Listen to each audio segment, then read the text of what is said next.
رکھنے کی اجازت ہے۔ تو اب جو ہے سب سے پہلے ایک حدیث اسی طرح میں پیش کر دوں کہ اگر اختلاف آ جائے تو اختلاف میں تھوڑی نرمی رکھا کریں، سختی نہ کیا کریں۔ صحیح بخاری شریف کے اندر حدیث ہے، باپ غزوات کے بیان میں غزوہ احزاب کی چیپٹر کھولیں گے بخاری شریف میں تو آپ کو یہ روایت ملے گی۔ شروع کی روایات میں ہے کہ جب غزوہ احزاب سے صحابہ کرام لوٹ رہے تھے واپسی پر تو حضور کو کوئی خبر ملی، ایمرجنسی خبر ملی کہ کچھ کفار سازشیں کر رہے ہیں عالم اسلام اور ریاست اسلام کے خلاف۔ تو وہ جو ریاست اسلام اور ریاست مدینہ کے خلاف جو سازش ہو رہی ہے اس کے خلاف ایک خبر ملی تو حضور نے فوراً حکم جاری فرمایا کہ تمام مسلمان اور تمام اصحاب فوراً بنو قریظہ پہنچیں۔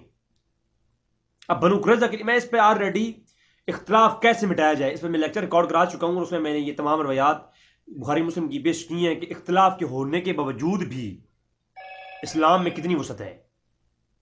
تو اس میں نے یہ روایات پیش کی ہیں، میں صرف آج ایک روایت یہ پیش کروں گا۔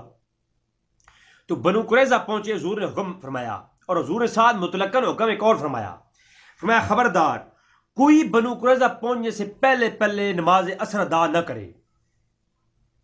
زور کا وقت تھا، نماز زور پڑی اور حضور نے حکم فرمایا فوراً بنو قریظہ پہنچے، اور بنو قریظہ سے تک پہنچنے تک کسی نے نماز عصر ادا نہیں کرنی۔ اب چند صحابہ کرام پہلے نکلے، کچھ بعد میں نکلے، کچھ تو نماز عصر سے پہلے بنو قریظہ پہنچ گئے۔ اب کچھ ایسے تھے جو کہ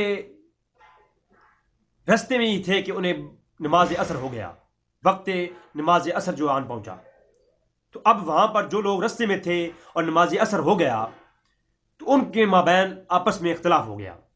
بعض کہنے لگے کہ حضور کا جو حکم ہے نماز عصر رستے میں نہیں پڑھنی، جا کے بنو قریظہ ہی پڑھنی ہے، تو بعض کہنے لگے ہم اس پہ عمل کریں گے، اور بعض نے کہا کہ نہیں، حضور کا یہ فرمان کا یہ مفہوم نہیں تھا جو ظاہری معنی پہ آپ لے رہے ہیں۔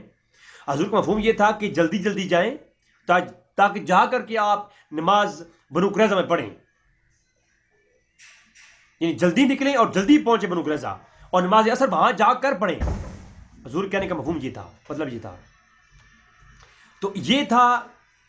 اب یہ ایک حدیث کا ایک پہلو کہ صحابہ کرام میں ایک گروہ وہ تھا، اور دوسرا کہنے لگا کہ نہیں، حضور کا مفہوم یہ تھا اور نماز عصر کا عین وقت آ گیا تو فوراً نماز یہیں ادا کریں۔